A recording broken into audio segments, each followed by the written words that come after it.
Hello, everyone. Welcome to Talking Logistics, where we have conversations with thought leaders and newsmakers in the supply chain logistics industry. It's my great pleasure to welcome back to the program Tim Dalton, who's Director of Professional Services at Blue Jay Solutions. And today we're going to talk about responding to tight capacity and rising costs in transportation. Now, if you go back to kind of the last summer in the middle of 2017, there were plenty of warning signs that, heading into 2018, shippers were going to face tighter capacity and increased transportation costs. So did all shippers respond to those warnings? What did, some shippers do with regards to, let's say, procurement? Did they put their freight out to bid? And what actions can, shippers take now moving forward to make sure that they're, responding as effectively as possible to the current transportation environment? Well, those are some of the questions we're going to address in today's episode. It's great to have Tim back on the program to share his insights and advice on this topic. So, Tim, welcome back. Yeah, no problem. Thanks for having me. So Tim, like I said, I think it shouldn't have come to any surprise to shippers that things were going to get challenging in the transportation environment. I think there was a lot of signs, there was a lot of discussions taking place. Certainly by the summer of last year, that things were going to get. Capacity was going to get tight, costs were going to, go up. From your role there, at Blue Jay, I mean, did this prompt, many shippers to initiate a procurement engagement, for example, before heading into this year? I think if anything, people were waiting. From what I saw last year, calendar Q3, Q4, it was kind of that perfect storm where we had, literally we had hurricanes, wreaking havoc and really, impacting capacity. You had the looming fear of what the ELDs were going to do, come December. You had the economy getting better, and as a result, tightening capacity, driver shortages, everything else. So like you said, the signs were there. But from what we saw is that calendar Q3, Q4, a lot of the shippers that we work with, a lot of the folks that we talk to, a lot of them weren't going out to bid. And, when I'd have conversations with those customers, a lot of them were they were afraid, it was based on the unknown. They weren't sure, what impacts everything was going to have that I had mentioned previously. They also looked at it that, if we go out to market right now, if anything, we're just asking for a rate increase from our carriers. And, it's one of those things, though, that as the year went on, and people still, or a lot of shippers still weren't quick to go to market because of those reasons. What was happening is they were finding that, their routing guides were broken. Carriers weren't living up to their commitments. More and more of their freight was going to the spot market. So even though part of the reason why they didn't go to bid was because they felt like they were going to be asking for a rate increase, in reality, they were already seeing that rate increase, but and in some situations, a higher increase than what they would have saw had they gone to bid. And if anything, in a way that was much less efficient because, their planning coordinators, their folks that were trying to find trucks, it was taking them that much longer to find one truck for one load. So rates were starting to increase, as a result. And, it was somewhat inefficient as well from a planning standpoint. I think I kind of saw the same thing too. And I think that people, particularly second half of the year, they had their transportation budgets and forecasts that they had for 2017, right? And yep. I think to your point, there was still a lot of uncertainty in terms of what was going to, whether everything that they were hearing and seeing was, a temporary thing or whether it was going to potentially even get better, so, they were kind of hedging a little bit there, but they also didn't want to bust their transportation budgets, for 2017. So, I did see a lot of folks also, sit by the sidelines there. So now we're in 2018. I mean, so has that relatively low procurement activity continued in Q1 of this year, or are shippers finally putting the freight out to bid or kind of trying to see if they can fare better in this year? Yeah. We're seeing a lot of procurement activity right now. So Q1 for shippers, for carriers, it's been pretty crazy. I think once we got to the new year, I think some people were kind of looking at it, whereas almost taking the approach that now that the dust has settled, what am I going to do? And they went back and they realized that the new year didn't swing the other way. And if anything, started to look at the marketplace right now as kind of the new norm. As you know, and like we've seen all along, it's very cyclical. So it kind of goes back and forth as far as whose favor the market's in. So with that, I think people accepted the fact that it's not going to get better anytime soon. So they need to do something about it. And with going to bid, I think a lot of shippers started to realize that, if I go to bid right now, and if I compare the rates that I'm getting and the rates that I'm awarding to a baseline year over year, I'm probably losing. But if I then go back and maybe look at my baseline a couple different ways, and sure, I'm going to look at year over year just so I can understand what that financial impact is going to have. But also, they start maybe looking at a baseline to what have I spent the last 3 months, the last 6 months. I think what folks are seeing is that, year over year, they're losing, but based on what they've seen with a higher percentage of their freight going to a spot market, there's still some opportunity based on that. So, and if anything, I mentioned it before from an efficiency standpoint, if they can get their teams back to, being able to follow routing guides and trust routing guides and carriers accepting the freights as a result. So, we've seen a tremendous amount of activity this quarter. I anticipate that's going to continue.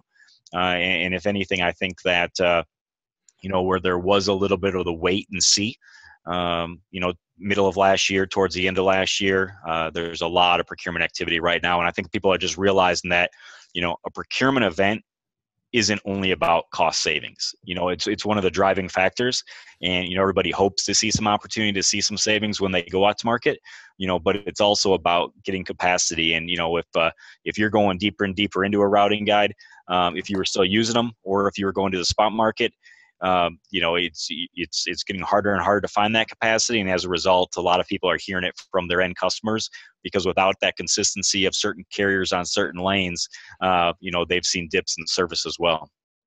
That's a great point there at the end, because that's so true, and particularly in today's environment, in terms of it's not just about cost, right? It's really around that capacity assurance. And then when you look at things like, and we talked about this on Talking Logistics, last year, when you look at things like on time and full requirements from the Walmarts of the world and Targets and other customers, right, where that service component is becoming more and more important.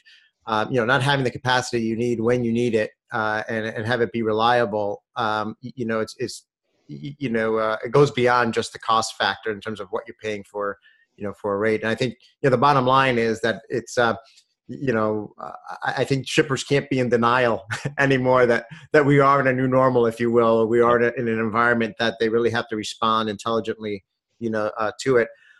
So a lot of procurement engagements in Q1. I mean, can you share with us, some examples of maybe some of the outcomes that these procurement engagements had? I'm assuming, like you said, maybe the base rates did rise, but relative perhaps to what they were paying via spot, they saw some benefits there.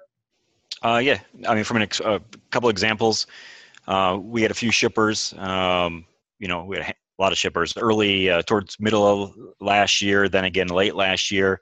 When it started to go bad, we reached out to customers and worked with different customers to say, hey, there's a problem here. It's trending in the wrong direction. Let's look at a couple different things that you could do. One of those things being going to market with a procurement event. And, and as I mentioned, at first it wasn't welcomed, because again, it was thought that it was going to be a rate increase. So, last year, example, one shipper, I think it was early September, we went to them and had the conversation. They didn't want to go to market. Finally, early 2018, they decided to go to the market. But between September and the beginning of 18, they saw that approximately 30% of all their freight was starting to go to the spot market. We went out to bid recently, not all their lanes targeted, did a lot of work ahead of time to work with their carriers to understand, okay, which lanes are carriers servicing, and really let's look to see what are those lanes that are truly broken. So went out to market, and then within the first 30 days of going live with this bid, they went from 30% of their freight across their network going to a spot market, down to, I think they're about 3.6% right now. There's you always want that number to be at zero, but the market's still tight, and new lanes and everything else, lanes without routing guides, etc. So they're still using it, but it's dropped significantly. And also there was for those lanes that were going to the spot market consistently of those 30%, they had found that, you know, with some of their higher volume lanes, that that they were paying a premium of about 81% compared to what their primary rate was. So the rates were ridiculous. They were across the board, so it makes it hard to plan for. And right now, with the rates that they did get back, comparing them to you know, a more recent baseline, not year over year, a more recent baseline, you know, they're finding that had they gone to market a little bit earlier, during that period of time when their spot market rose to 30%, that they could have saved approximately 6.6% month over month. So, you know, they would have still, rates are still going up. You know, it's not going to sugarcoat it and say that, you know, you're going to, year over year, you're going to save. But again, they would have been able to reduce a lot of the loss that they experienced by cutting into some of those premiums that they were paying. And then also, you know, we had another customer, you know, who has a very high profile end customer that they were working with. Started working with them early on when about 2.8% of the freight that had been on this for the specific customer on that customer's lanes were going into the spot market. They wanted to wait. Towards the end of the year, for that one customer who's a very high profile customer for a shipper that we're working with, approximately 70% of that customer's freight was ended up on the spot market. So again, higher cost, service to a very high profile customer impacted. So it caused a lot of issues. We've since done some targeted bids for that specific high profile customer for that shipper. And I think right now it's from 70, we're down to about 10% of the freight going to the spot market. So again, not where you want to be completely, but continue to make progress. It's an ongoing process right now, but we're continuing to make progress with that customer and working with everybody involved to make sure that that we're servicing the end customers, we're reducing costs where we can, but if anything, we're getting those commitments from carriers. Yeah, two great examples there. I mean, I think my takeaway as you were talking about here, I think, you know, if you're looking at your transportation operations and you've got lanes where 30, 50, 70% of the volume is going via the spot market, I think that's a huge red flag that, you know, you're missing out on opportunities there. Yes, you know, the base rates that you're going to get are going to be higher this year relative to last year, but certainly you're going to experience you know, some cost improvements relative to what you're paying in the spot market. And just as importantly, as you mentioned, you know, particularly if you're serving, high value customers, you know, from a service perspective, you know, you're going to see some benefits there. So I didn't realize that in some cases it was that high, 70% going to spot. Yeah, no, absolutely. It was kind of that waiting game. And I think if anything, kind of a general message was, you know, when you start to see it turn, it's, you know, you need to be aggressive. You got to move quick. And, you know, I think when, it was good for so long that, it was hard to make that shift to kind of put yourself back into what to expect, what to experience, and how to react in a tighter market. So I think there are some of those warning signs, like you said, they've been going on for about a year. But a lot of people looked at it as, okay, it's just doom and gloom that, you know, our carrier partners are telling us. But, you know, when it really hit, it was like, okay, now how long is it going to last? And, you know, again, I think people are realizing now that, you know, it's cyclical. It's kind of back where we're in a tight period. And how are we going to react? You can't sit and wait. You got to do something about it. So I think that's what we're starting to see now.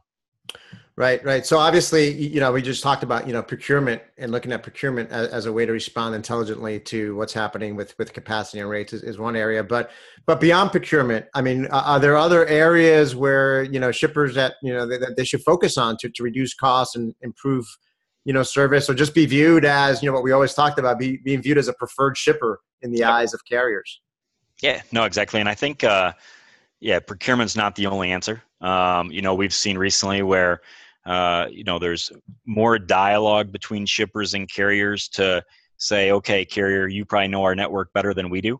You know, where are the opportunities? You know, are there certain opportunities where dedicated could work? Are there certain opportunities where, you know, paying a round trip, you know, type solution could work even if the, you know, dedicated wasn't warranted? So, you know, there's different things to work out, engage your carriers, work with your carriers. Is there something that you can do to help them to lock in capacity? maybe not for your entire network, but maybe in certain pockets or on high volume lanes. The other thing I think is that's always out there is that shippers move. There's a tremendous amount of stock transfers that go back and forth between facilities, internetwork with the shipper. And, depending on the shipper, you could have 30, 35, 40% of your spend being on these stock transfer moves. And on stock transfer moves, those are the moves where you would think that you'd have the most flexibility. So can there be something done with your stock transfers? Is there date flexibility? If you got a customer move you can't find a truck for, but you got a stock transfer that you have a truck for, and they're going to like locations, can you push out that stock transfer a couple days to utilize that truck on another load? In general, even for customer movements, what type of date flexibility do you have? Are you open to hearing from your transportation team to say, hey, can we move this load up a day? Can we push this load out a day in order to still satisfy that customer, but try to maybe try to reduce the cost or get the carrier that you want on a load on the load? Drop versus live. If you don't have a drop yard, can you have one? Are you giving that as an option to your carriers? Do your carriers know that you have a drop program?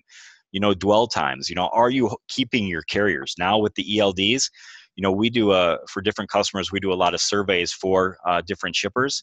And it's been interesting because a lot of the questions don't vary, every 6 months when we survey a group of carriers. And one of the questions that we always ask is, what's the highest priority to you? And it could be, quick pay. It could be, be getting in and out of a facility, carrier recognition programs, all sorts of stuff. And this past survey that we ran about a month or so ago, it was the first time that basically in and out times has rose to number one. It's the most important thing to carriers right now. They need their drivers moving. And it's one of those things that, it's something you can look at to make sure that carriers want to haul your freight, like you said, to be a preferred shipper. Utilization. Are you filling out your trucks? Especially again, those stock transfers. You should never be moving a load that's not full. So are you utilizing your trucks? Do you have proper lead time for your carriers when you're trying to tender your loads out? And again, it's just, a handful of examples of what are you doing to make sure that you're doing all that you can, but at the same time, you're doing what you can to have a choice freight for your partners. A lot of great ideas there, and it strikes me that number one, I think it pays to you take a holistic view of your transportation operations, right? Because I think when you start taking that, things like stock transfers, and you start kind of incorporating that, viewing that in the context of everything else, you might see opportunities there, as you said, in terms of having more flexibility there, in terms of timing, in terms of maybe using some of that capacity for that you might be using for stock transfers to do deliveries and so forth. I think it speaks to the importance of, obviously TMS, which is a topic I near and dear to my heart, and I write and talk about a lot. But in terms of optimization capabilities there across your operation, in terms of visibility and business intelligence and analytics, because I mean that's really where if you're leveraging BI and analytics from your TMS, that can help reveal opportunities for improvement that can lead to, ways to better leverage the capacity you have, right? Yep, absolutely. Yeah, no, you're absolutely right. So, I think you mentioned this earlier. I mean, we all know that, transportation is kind of a cyclical, market, and, eventually the pendulum will, kind of swing in the other direction eventually. The only question is when, right? Is it a few months from now? Is it a year from now? 2 years from now? But it will. That's just the nature of the industry. So what can shippers do to kind of better prepare for whatever market conditions lie ahead? Yeah, I think that it's funny because when we have these conversations, I always think like it's like Groundhog's Day, because so much of what you say you've said before, and I think it's a cyclical market. I think the biggest thing that people can do is just try to keep an appetite for change alive within their organization. Because what we've seen time and time again is that when it's quote unquote a shipper market and things are going good, there's not as much time spent looking at yourself to see what you can do to improve the process. But once it goes bad, then everybody wants to sit down and say, what can we do to improve the process so we can be a shipper of choice? And it's one of those things that, to an extent, it's kind of frustrating because it's it needs to be, something that you're looking at all the time. You need to always have that continuous improvement, because if you're only trying to improve yourself when times are bad, chances are you're going to miss the boat. Chances are the carriers are going to be taking freight for someone who was looking at it year round. So if anything, it almost seems like it would behoove a shipper to, create an internal steering committee.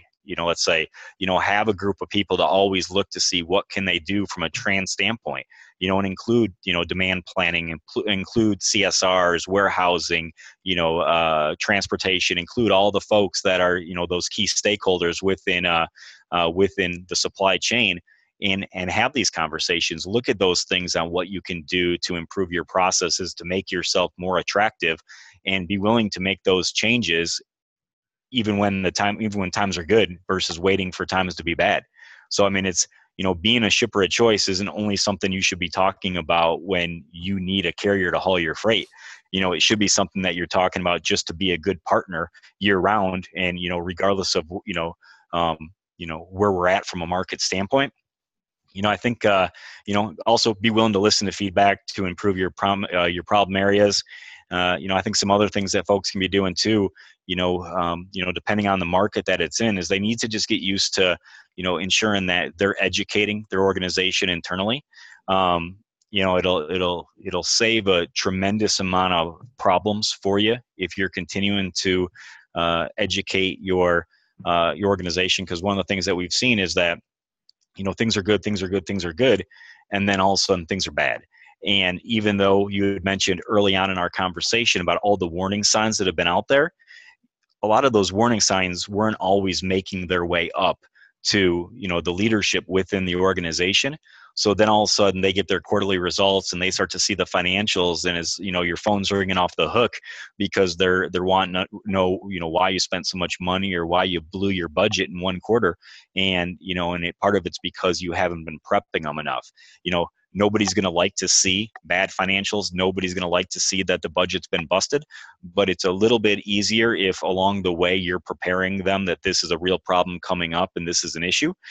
So I think from an education standpoint, it continues to be key, just so people know what's on the horizon, because you don't want to wait to explain your financials, once they're public. You want to be able to kind of give people the heads up, so they understand the challenges that, the transportation in general is facing. And, I think the more that you can educate, the more that you can try to drive improvement, continuously, it'll start to ease those budget considerations. It'll start to, ease those budget adjustments, and ultimately it'll, hopefully put yourself in a position so you're actually doing what you say you're going to do, and you're being that shipper of choice, versus just trying to use it as a, to categorize yourself as something that you strive to be versus what you are. I love that. It almost sounds obvious, right? But even the term itself, continuous improvement should be a continuous process, right? It should be something that's ongoing. And I think to your point, a lot of times it's more of a reactionary thing, where it's only when the times get tough that shippers and others get energized, if you will, to see what can we do to improve. But certainly, you really have to live, to the term and make it a continuous process. And I think your point about, having ongoing and honest and clear communication all across the organization, with all the stakeholders involved, both within the four walls as well as externally, is important, because I think the shippers that find themselves in the toughest situation sometimes, particularly internally, is when the CFO picks up the phone and calls down to transportation and says, "What the heck's going on?" Right? Whereas that should have been a conversation that an education process that should be going on an ongoing basis. So Tim, we're running short on time here, so I'm just go to my last question here. I mean, as a way to kind of wrap up and summarize, I mean, what questions should shippers ask themselves to assess whether they're doing all that they can today to, successfully navigate, the challenges and things that they're experiencing right now in the transportation market? I think almost just to summarize our conversation, questions that you should be asking is, are you hoping the market's going to change back, or are you going to do something about it? Are you fostering, the belief within your organization that's open to change and giving people the appetite to change?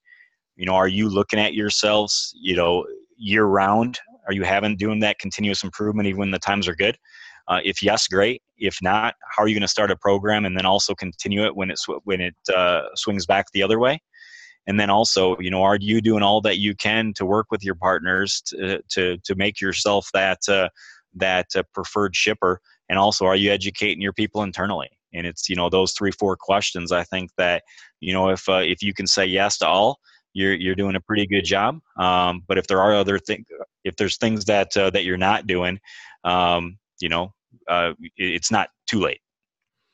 No, great question. I think a great way to kind of summarize the conversation here. And, as I always say at the end of all our episodes, we always just manage to scratch the surface, but I think you highlighted some great examples of, some smart actions that some shippers have taken, particularly in the area of procurement, to, better navigate through what's happening in the market with terms of capacity and rising costs. And I think it'll be interesting for us to get together, March 2019, and see, what the environment looks like then. We might be talking about, it might be a shipper's market then, and they might be, but I think at the end of the day, I think to what we discussed before, whether it's a shipper's market or whether it's a carrier's market, there are many things, a lot of the basic things that you ought to be doing are the same, right? To succeed in whatever environment you find yourself in as a shipper. So again, thank you for making the time to be with us today and sharing your thoughts on this topic.